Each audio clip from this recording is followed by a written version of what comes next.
The debt ceiling drama in D.C. President Biden dealing with a party divided on how to move forward with his domestic agenda. And now he says he cannot guarantee the U.S. will not default. NewsNation White House correspondent Allison Harris joins us live from Washington. So, Allison, seems like yet another issue without a clear solution for President Biden.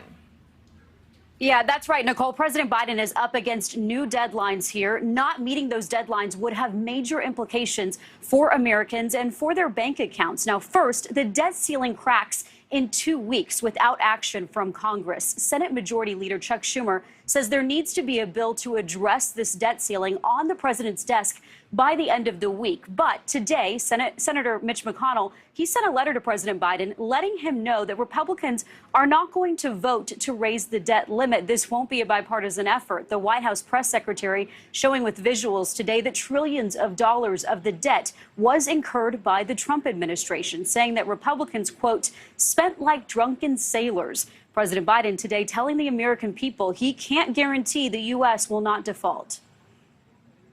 People may see the value of their retirement accounts shrink. Your savings in your pocketbook could be directly impacted by this Republican stunt. Now, not raising the debt ceiling would also hold up salaries for service members. It would hold up benefits for veterans. It would also raise interest rates on mortgages and on credit cards. At the same time, there's a new deadline set for a vote on President Biden's infrastructure bill to rebuild the nation's roads and bridges, what we've been talking about.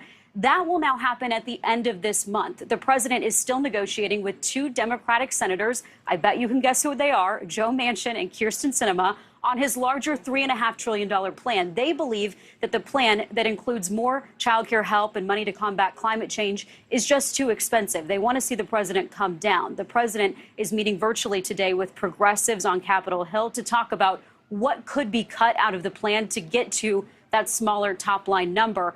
Activists, in the meantime, who are frustrated by Sinema blocking the passage of this spending plan, followed her into a bathroom at Arizona State University when she was back home, where she teaches a class. She called their protest illegitimate, saying that it was unlawful and it was unfair for her students. President Biden today saying he does not think that those are appropriate tactics, but at the same time, he said that public pressure is part of the process. Nicole?